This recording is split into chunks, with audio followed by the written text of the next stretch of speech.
Good morning. I have started today automatically on plan B. My original plan was to park at the north end of the Lawley. I'm just outside Church Stretton at the moment in a place called Helmeth Wood, which is renowned for its bluebells. I'm a little bit late for the bluebells.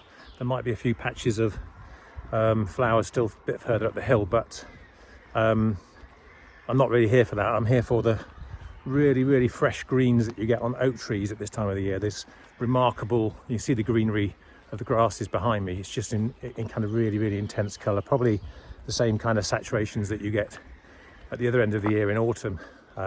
So back to my plan. Yes, plan B. The original plan was to go over the Lawley and up onto Kai Caradoc, and instead, because it was raining already when I arrived here, I've headed straight into Woodland, and it's very light rain. So underneath the trees here, I'm actually not feeling any rain effect at all. What I have got is the most beautiful flat light, and that is, for me, as perfect as it gets for woodland photography. That kind of veil that you get when light rain is happening, and the sky just acts like basically an enormous kind of soft light box above your head. So it opens up the shadows and hopefully will allow me to photograph some lovely tree forms and so on in these fresh green colours, and some of the saturation should really pop as well. So I'm going to head up the hill in a minute. It's been a while since I've been out, and for various reasons, and so I'm not going to film myself climbing a hill because I'm likely to spend more time puffing and panting than I am speaking to camera, but I will do some B-roll as I go.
So this is one of those locations with fantastic gnarly trees in every direction really. No matter which way you look here, there are some really characterful trees. But what I'm going to have a go at here, first of all, I've already got my tripod kind of in the right position, but I want this fallen stump log, which has got some mosses on the top. There's a fern that links the gap in between the two, and then this big curved branch that runs over the top. So there's something over the top of my tripod, which would include both of those. And obviously some blue haze still running through the woods.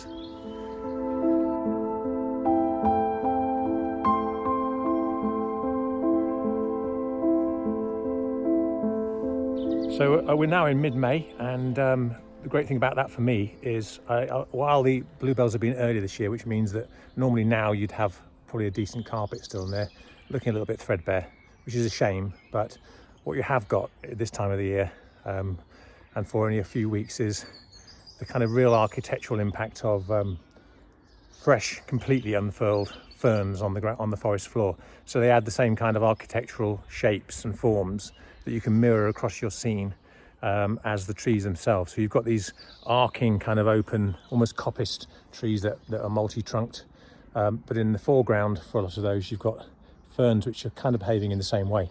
And I've seen one over in the direction behind me. If I go that way, there's a really nice little grouping of trees down there, and there are some really lovely big mature ferns growing on the bases of those trees. So I'm going to head over there right now and have a look and see what I can find.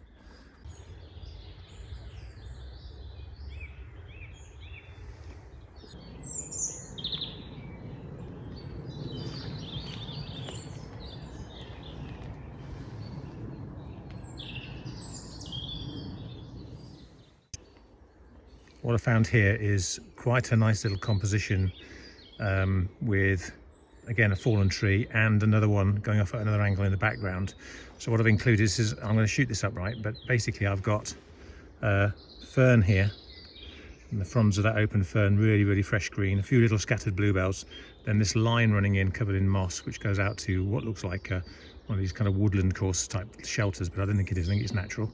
And then over here is another line running out in the background, so you've got this diagonal line running into the scene, and then another one. I think I might shoot this landscape as well actually, but at the moment I'm having a look at it upright, so I'm a little bit closer over the top of it with my camera, which you can see just here, looking along that scene and from a slightly more straight angle as well, and you can see those shapes out the back. There's just enough of a blue haze just to really inform you as to the time of year. But for me, it's the freshness of the greens right now, which are absolutely lovely.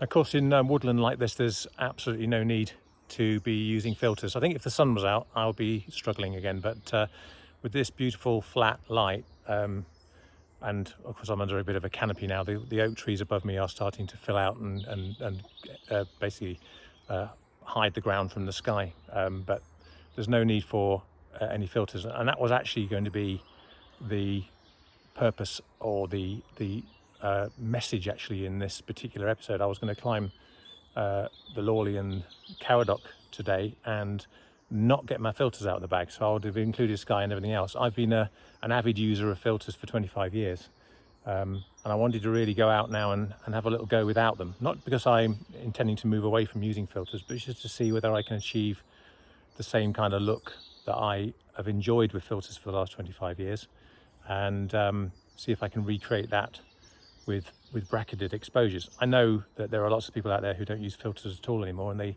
come up with some tremendous results, but there's a little bit obviously of post-processing workflow to be involved in with that, and that's not something that I've necessarily done too much of. That said, about 7 or 8 years ago, I went to the Isle of Man on a family holiday, took all my camera gear and forgot to take my filters, so on that occasion I had no choice, and I'm okay, you know, I'm fairly pleased with a couple of the coastal sunset shots I took, and I don't think I even bracketed then. I think it was a softish light, so I didn't really need to worry too much about particularly strong bracketing. What I will do, as I'm away on Anglesey in 3 or 4 days time, is have a go at photographing some coastal landscapes there without filters. And actually, to be honest with you, coastal landscapes are where filters probably are still particularly good, because you can get good flat horizon, and the flat line of a neutral density filter of course would sit along that line quite nicely. What I wanted to do without filters today was to prove that or to try and illustrate that with a filter, some hilly scenes, valley scenes in particular, where you've got steep hills on each side, and that's very typical of the landscape around here. On the other side of the valley, across behind the camera there are some very deep V-shaped valleys that run right into the Long Mynd, and that would be perfect really to illustrate that a neutral density grad in that situation really is the wrong thing to try to use. And I spent years and years using them, so I shall be showing you some of my very badly failed images that I took on a large format camera, where I was trying to control the sky and of course couldn't. But of course with a large format camera, what you don't have is the luxury of I've just seen an image behind the camera, which is going to be lovely. I'll take that in a second. But basically, I'm being distracted by that right now. It's a fantastic scene. I won't turn the camera around now. Yes, so basically with a large format camera, you can't bracket. You can't take multiple sheets and then try and lay them together. It would be really, really difficult to do. I'm sure there are people, again, that will prove me wrong in that, but it's not something I ever tried. And will be a very, very expensive thing to do as well, because when you're looking at £9 or £10 for every exposure, if you're bracketing and then layering those together, you're probably looking at £40 in the hope of getting an image, which with a digital camera, of course, you know at the time whether it's worked or not. So I'm going to have a look at this scene here because it's beautiful, and I will show you if it works.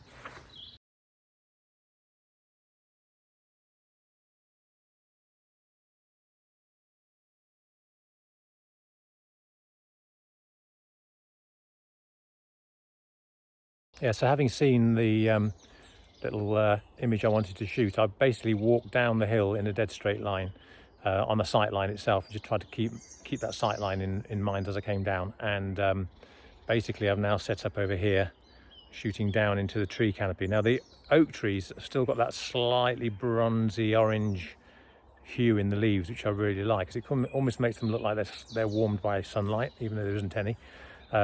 So it's a really, really nice contrast with the bluey greens that are on the woodland floor. Those kind of opposite sides of the colour wheel as well. So orange and blue work particularly nicely in contrast with each other. I think I've tried to capture a little bit of that here. There's also some really interesting orange lichens on the trees. I'll just spin you round and I'll show you the back of the camera. Basically,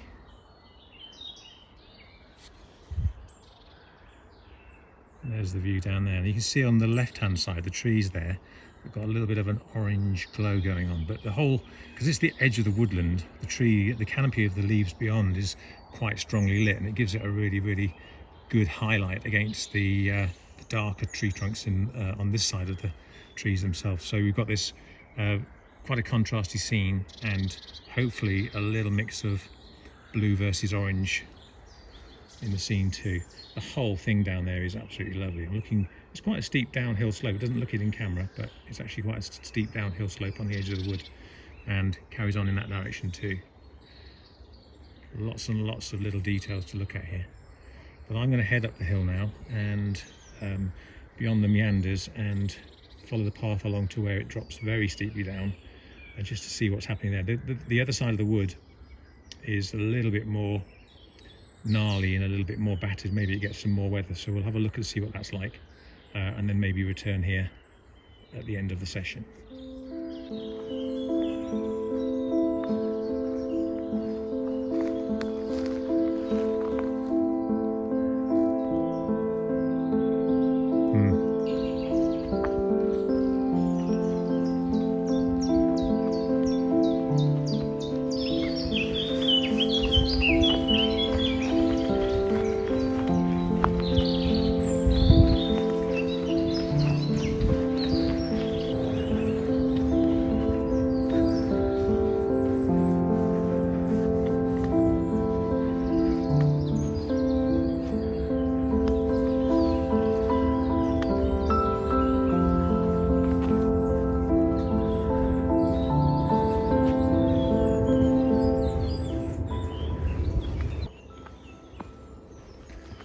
You can see along here that the path is a lot less well trodden now.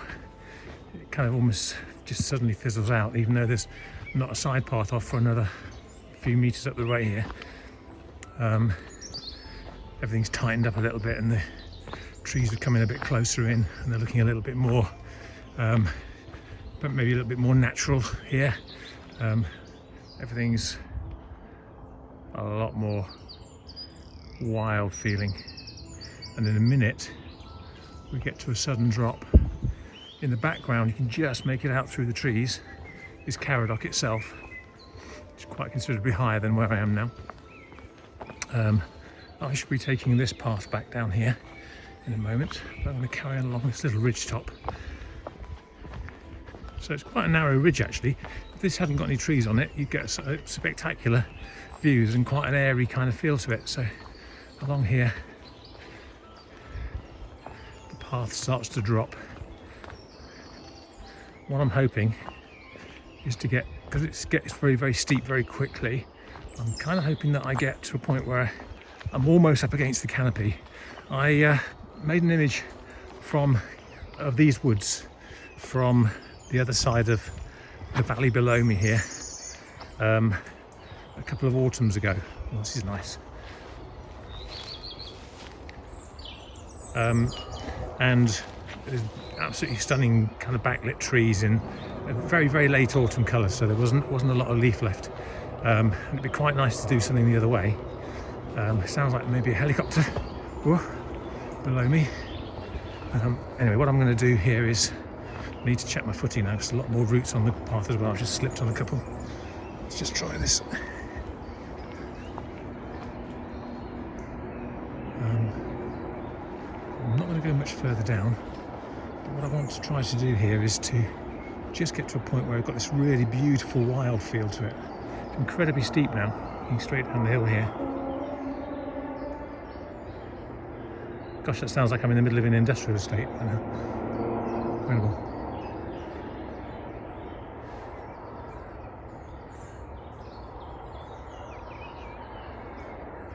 Yeah, it's a shame. Nature is at the moment kind of buried beneath the sounds of trains. Of course, what you're not getting, which I am, is the pungent smell now of wild garlic. So it's obviously in the trees nearby, little bits along the path edge here, little tiny bits of, these aren't garlics here, but there are some, the odd wild garlic head. But the smell is such that I can only imagine that there's quite an extensive amount of it somewhere nearby. It's certainly drifting up the hill towards me. Got campion here, it's lovely, beautiful.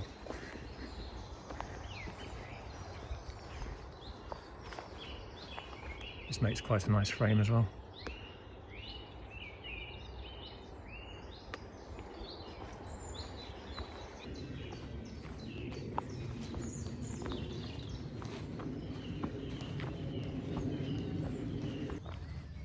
Sadly, I have to head back now because I've got a deadline to hit before we drive down to South Wales. But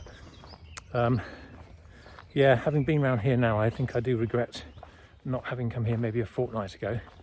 There's lots of blue still and it's absolutely amazing. I've still got probably an hour and a half to get 5 miles up the road, so I'm going to photograph my way back to the car. The car's about 1.5 miles away, so I'm not going to rush too much. I'm going to, if I see things I want to photograph, I've got plenty of time, so I will definitely be doing a bit more of that. But yeah, it's quite a fabulous bit of woodland. I've been here quite a few times before, but I always seem to miss the peak, and unfortunately 3 weeks ago my car was off the road, so I wasn't able to actually drive here and come and look at it when it was at its best. But I'm here today, it's looking lovely, and it's only another year until it's back like this again.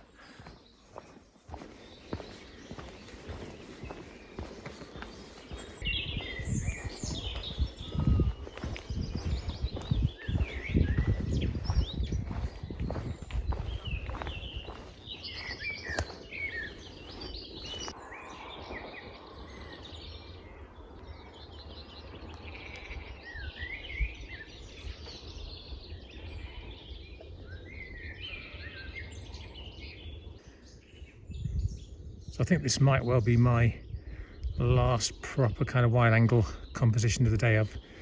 I'm literally about 150 meters now from the gateway back out of the woods, but having seen this fallen branch and the fact that it almost corkscrews its way across the bluebells here, I think I'm going to have a little go at shooting it. In the background you've got Hope Bowdle Hill, so there is some sky up there, but I'm not going to go as high as that. I'm going to crop to somewhere like this, so that I've got a backdrop and a wash of colour that's actually the hillside at the back rather than any sky.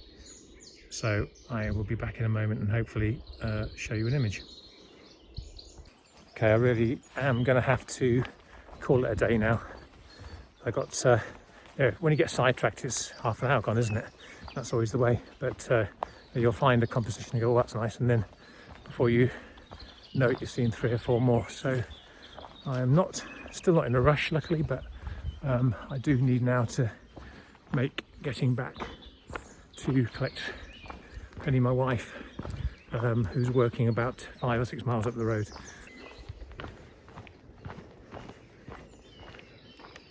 But then, of course, what happens is I've just seen something again. The tree's rather nice, isn't it? It's a shame about the I think there's a biofuel kind of little storage place for biofuel or something behind here, so it's a bit of a shame. But that was a nice tree, as is this next one as well. Some lovely, lovely, lovely trees through here.